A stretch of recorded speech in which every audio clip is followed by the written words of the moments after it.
সকল দীপাৱলী খাবলৈ বন্ধুসকলক শুভেচ্ছা থাকিল। লগতে আমি আছামিজ টেঙা ইউটিউব চেনেলটোলৈ সমূহ বন্ধুসকলক ছাবস্ক্ৰাইব কৰিবলৈ আপোনালোকক জনালোঁ। এয়া আমি দেখিছে আমাৰ ৰেজিমেণ্টলৈ আহি আছোঁ। দেখিছে আপোনালোক দেখিছে কিমান সুন্দৰ পৰিৱেশ দেখিছে। আপোনালোকৰ দীপাৱলী কিমান ধুনীয়াকৈ উপভোগ কৰিছে ৰাইজসকলে। আপোনালোকে দেখিছে এয়া নিশ্চয় দেখিছে আমাৰ এয়া মেলৰ কিমান চাৰিওফালে কিমান ধুনীয়া সুন্দৰ পৰিৱেশ হৈ পৰিছে। আপোনালোকে দেখিছে এয়া দেখিছে কিমান মন্দিৰ জ্বলাইছে। আপোনালোকৰ জাক জমক হৈ পৰিছে। দেখিছে এয়া কিমান সুন্দৰ পৰিৱেশ। আপোনালোকে দেখিছে এয়া নিশ্চয় কিমান ধুনীয়া মন্দিৰ জ্বলিছে। আপোনালোকৰ দেৱালীৰ উপভোগ তেওঁলোকে কিমান সুন্দৰ পৰ্যায়কে কৰিছে। ইয়াৰ যে আপোনাৰ প্ৰত্যেক বছৰে পতা হয় কিমান সুন্দৰ পৰিৱেশ। ইয়াত বহুত মানুহ আহে চাবলৈ। ইয়াৰ দেখিছে আপোনালোকৰ কিমান সুন্দৰ পৰিৱেশ।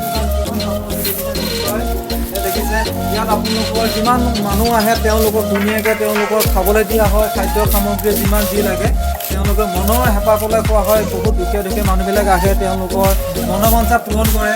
আপোনালোকৰ বস্ত্ৰ বা কাপোৰ কানিৰ পৰা ধৰি মেলি যি লাগে তেওঁলোকে দিয়ে। এয়া খাদ্য সামগ্ৰী বহুত ধুনীয়াকৈ দিয়ে। দেখিছে কিমান ধুনীয়া পৰিৱেশ আপোনালোকে দেখিছে। ব'লক আমি অকণমান আগলৈ ৰ'বলৈ চেষ্টা কৰিম। আপোনালোকৰ দেৱালী আপোনালোকৰ কি কাৰণে দেৱালী আপোনালোকৰ ভালদৰে যাব বুলি আপোনালোক শুভেচ্ছা থাকিল। লগতে আপোনালোকৰ আহিবলগীয়া দিনবিলাক আপোনালোকৰ সুখময় হওক। আপোনালোকৰ দেৱালী আপোনালোকৰ কিমান দিনৰ পৰা পাতি আছে? সৰ্বপ্ৰথম মই অসমবাসী ৰাইজলৈ দেৱালীৰ শুভেচ্ছা জ্ঞাপন কৰোঁ। হয় হয়। আমাৰ জন্মৰ পৰাই আমি দেৱালী পাতি আহিছোঁ। পোহৰটো এটা হ'ল কি আমাৰ বছৰেকৰ মূৰত এবাৰ আমি চফা কৰোঁ গোটেই হেৰি। আৰু তেতিয়া কিছুমান ৰাইজক মাতোঁ, চাহ একাপ খুৱাওঁ। সেইটো কৰি এইটো পৰম্পৰা আমাৰ হেৰি আছে। যেনেকৈ আমাৰ অসমীয়াত যিটো বিহু যে পাতে এইটো এজ লাইক বিহু, ঠিক তেনেকৈ পাতি আহিছোঁ। সেইখন ৰাইজক আমি দুই চাৰিজনক মাতোঁ, যি পাৰোঁ শুশ্ৰূষা কৰোঁ, চাহ একাপ খুৱাওঁ, পাৰোঁ কথা। হয়, এয়া আমাৰ হেমচন্দ্ৰ আমাৰ ইয়াত আপোনাৰ গণ্যমান্য ব্যক্তি। তেওঁক আমি দুআষাৰ সুধিম দেৱালীৰ বিষয়ে। দেৱালী আপোনালোকৰতো দেৱালী পতা হয়। দেৱালী আপোনালোকৰ কেনেকৈ উপভোগ কৰিছে তাৰ বিষয়ে অকণমান বিৱৰণ দিলে ভাল লাগিব। প্ৰথম কথা অসমবাসীলৈ অসম জাতীয়তাবাদী যুৱ ছাত্ৰ পৰিষদৰ তৰফৰ পৰা দেৱালীৰ আন্তৰিক শুভেচ্ছা জ্ঞাপন। হয় হয়। লগতে আপোনালোকলৈও আমি শুভেচ্ছা জ্ঞাপন কৰিছোঁ। আমি আশা কৰিম দেৱালী যি পোহৰৰ উৎসৱ, এই পোহৰৰ আলোকেৰে যি সজ্জিত হৈছে অসম বা ভাৰতবৰ্ষত, এই পোহৰৰ উৎসৱৰ পৰা আমি এটা বাৰ্তা দিব বিচাৰিছোঁ অসমবাসী যে আমি সদায় যুগমীয়া কৃষ্টি সংস্কৃতি আমি জীয়াই ৰাখিব লাগিব। দেৱালী হওক, বিহু হওক, দুৰ্গা পূজা হওক, এইবিলাক আমাৰ সমন্বয়ৰ প্ৰতীক, কোনো ধাৰ্মিক প্ৰতীক নহয়, সমন্বয়ৰ প্ৰতীক। আমি প্ৰতিটো অনুষ্ঠান আয়োজন কৰিব লাগিব। বিশেষকৈ এই দেৱালী উৎসৱটো হৈছে এটা পোহৰৰ উৎসৱ বুলি কয়, যে কালী পূজা বুলি কয়। অসমত বিভিন্ন ধৰ্মাৱলম্বী লোকে বাস কৰে। কিছুৱে কালী পূজা কৰে, কিছুৱে লক্ষী পূজা কৰে, কিছুৱে সৰস্বতী পূজা কৰে, কিছুৱে বিষ্ণুক কৰে, কিছুৱে শিৱক কৰে। কিন্তু আমি ভাবোঁ যে সকলো ঐক্যতাৰ মাজত জীয়াই ৰাখিবৰ কাৰণে দেৱালীৰ এটা অন্যতম উৎসৱ, যিটো আমি উৎসৱক আমি শ্ৰদ্ধা জনাওঁ।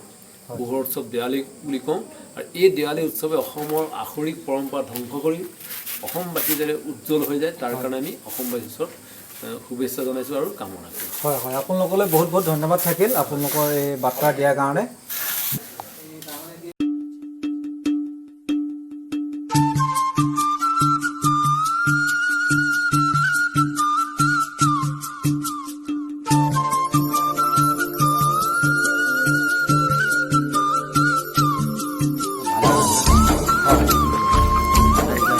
আপোনালোকৰ পোহৰৰ উৎসৱ নহয় এয়া, আপোনালোকৰ বহুত সুন্দৰকৈ পতা হয়। আপোনালোকে চাগে আপোনাৰ এতিয়া ঘৰলৈ চাগে খুব মনত পৰিছে চাগে, ঘৰত চাগে বহুত জাক জমককৈ পাতি আছে নহয়? এইটো ভাল মানে উৎসৱ আছে। হয় হয়, সেইটো কাৰণে চব মানে ফূৰ্তিত থকা হয় নহয়? হয় হয়।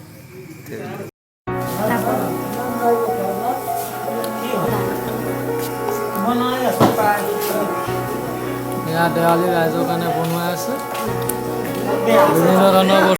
এয়া দেখিছে দেৱালীৰ আপোনালোকৰ খাদ্য আপোনালোকৰ কেনেকৈ খাদ্য দেখিছে, কিমান ধুনীয়াকৈ ৰাইজে খাইছে। ওচৰলৈ দেখিছে কিমান সুন্দৰকৈ খাইছে। দেখিছে আমাৰ আৰু খোৱা দেখোন। তুমি কেইবাৰ খালা? 4বাৰ দিলোঁ আৰু তোমাৰ ভাল লাগিল। আমাৰ বাইদেউ হয়, ভাল লাগিল।